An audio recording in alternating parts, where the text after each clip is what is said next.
cheating. Nagkamali ako, and I want to say sorry for everything that I have done. It all started last June of 2024. I was in a very dark place. I was lonely. And I was getting attention from Anthony. The kind of attention that I needed. When I sensed that there was this brewing attraction between Anthony and I, nadala ko sa emotions ko. And I knew that was wrong. I came clean right away. I told my ex everything, and I admitted things to him, and then we broke up. It wasn't easy. It was very hard for me, too. I announced the breakup. The reason why I became so emotional during the interview, because I was holding back a truth. Yun yung totoo.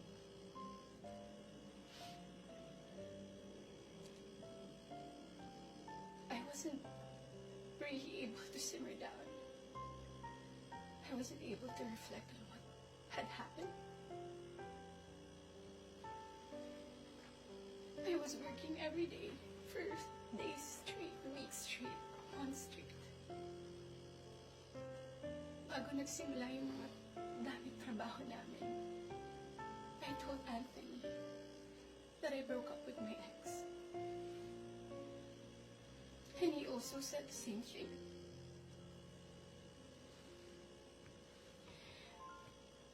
Mind you, I was in a very lonely place. I was so lonely. And I was so vulnerable at that time. Like everybody, nakaka-break lang. You would be so vulnerable. I was working every day. At sa lahat ng trabaho na yun, kasama ko si Anthony. Aaminin ko, sa araw-araw ng pagtatrabaho namin, nahulog din yung loob ko. He would be very sweet to me. He would be such a gentleman to me.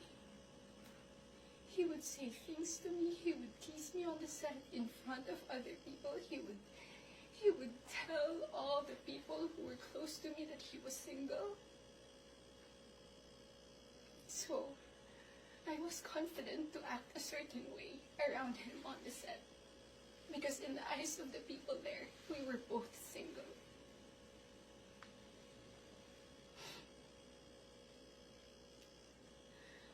Araw-araw kami nagtatrabaho, and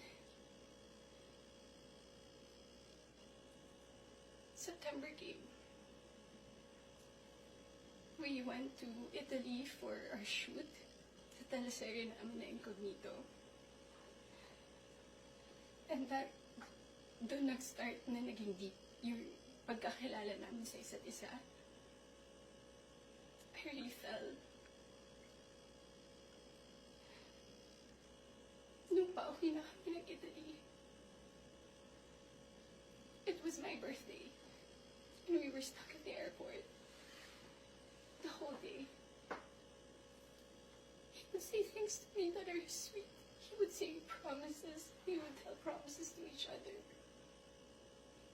And then nung pauwi na ng Italy, I felt so happy that I had to post something on my IG story just to appreciate him during that day. And then pagka-uwi ko,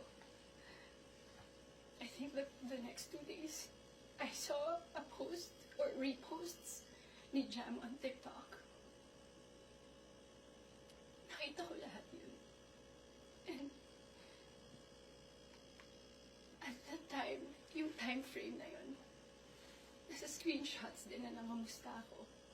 I said, kamusta si Jam? Nangamusta ako kay Jam. It wasn't because dahil alam ko na sila pa. Dahil alam ko na she was going through something and Anthony had to take care of her. But time, nagtatrabaho pa rin kami and he would still be the same way to me. I would ask him, God knows I asked him, nagkabalikan ba kayo? He said no. Did you used to love her? He said no. He would say things na ako yung gusto niya and all. I really asked him so many times. And then the first wave of bashing on TikTok. Masakit yun para sa akin. I asked him, when are you gonna release a statement na wala na kayo? When? Because in the eyes of the public, you are taken. But I know that you're not. And you would be very sweet to me. When are you gonna release a statement? He would tell me he was waiting for the right moment. I didn't want to be pushy. I didn't want to aggravate things. So I waited and kept quiet. Because it wasn't my story to tell anyway.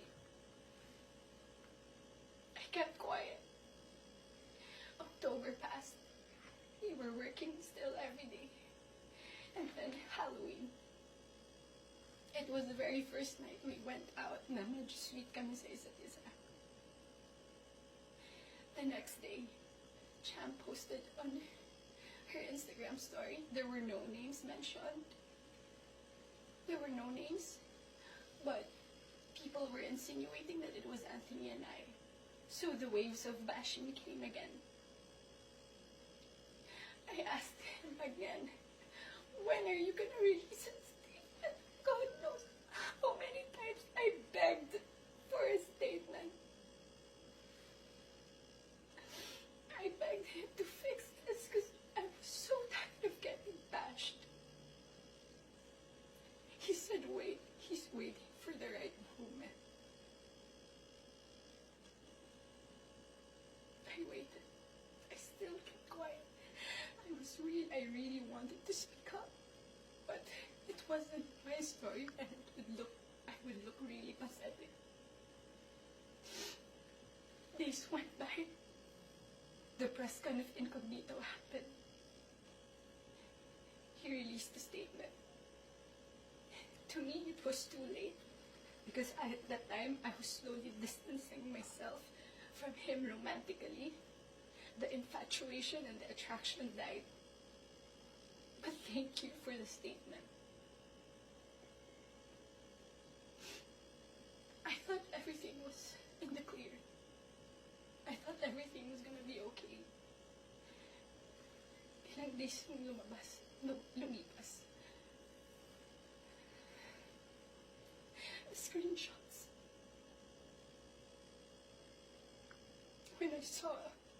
When I read it, it was 10 p.m. on a Tuesday night. When I read it, I was gutted. I was shocked. I'm truly embarrassed. Dahil nakita ng tao lahat yun without my consent. Against my will. I read the screenshots over and over and over again. Ang pinaka-na-shock ako dun, I read it. It was the perfect narrative.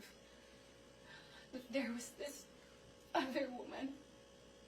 That there was this apologetic boyfriend. And the avoidant boyfriend towards the other woman. And the scorned woman. That's the narrative. That's her side of the story. And there's nothing wrong with that. But this is my side. This is my side. And I've been reading those screenshots. Doon ko napagtagpi-tagpi lahat. Na kaya pala hindi siya makapag-release ng statement. Dahil sila pa pala this whole entire time. I didn't know. I was in the dark. I didn't know. I had no idea. God knows. Ilang beses ako nagtanong. Ilang beses ako nanghingi ng statement. Doon ko rin na-realize, bakit ganun yung reactions ni Jack. Now I get her. I get her pain. I get her wrath. I get her anger. Kaya pala ganun. Because she was clueless about everything. I was clueless about everything. We both believe kung anong mga nasabi sa akin. Maybe iba yung sinabi sa kanya. And I can attest that iba yung sinasabi sa akin. That's my side of the story. I have so many things to say.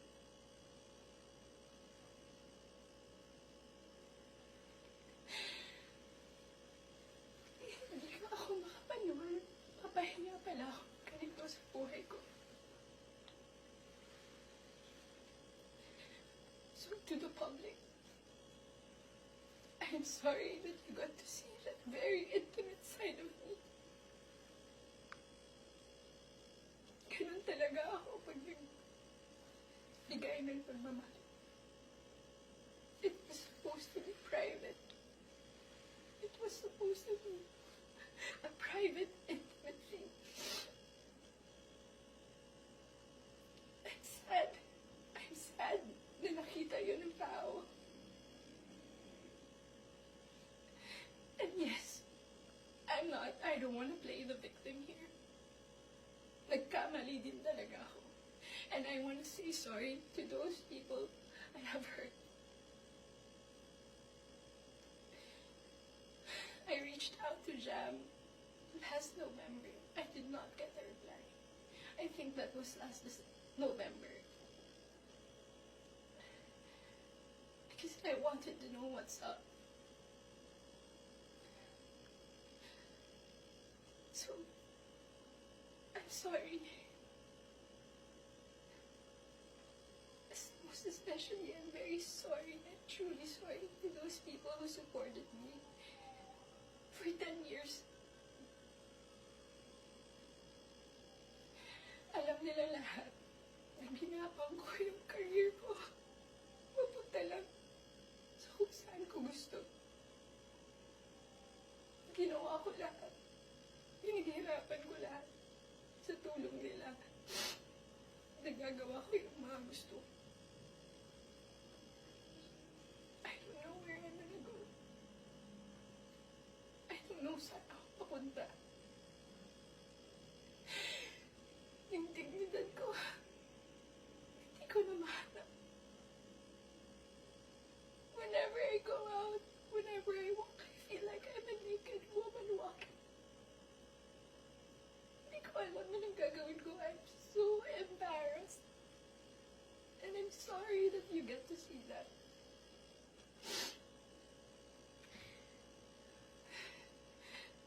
But I can assure you, tuloy pa rin ako. Tuloy pa rin ang laban. Magtatrabaho pa rin ako kahit nahirap. Hindi pa rin namamatay yung apoy sa puso ko. I'm still looking for that little girl inside of me. It's hard to look for her now, but someday I get to find her and I will be able to hold my shadows. What you saw was not a perfect human. I'm far, far from being perfect. What you saw was a human being.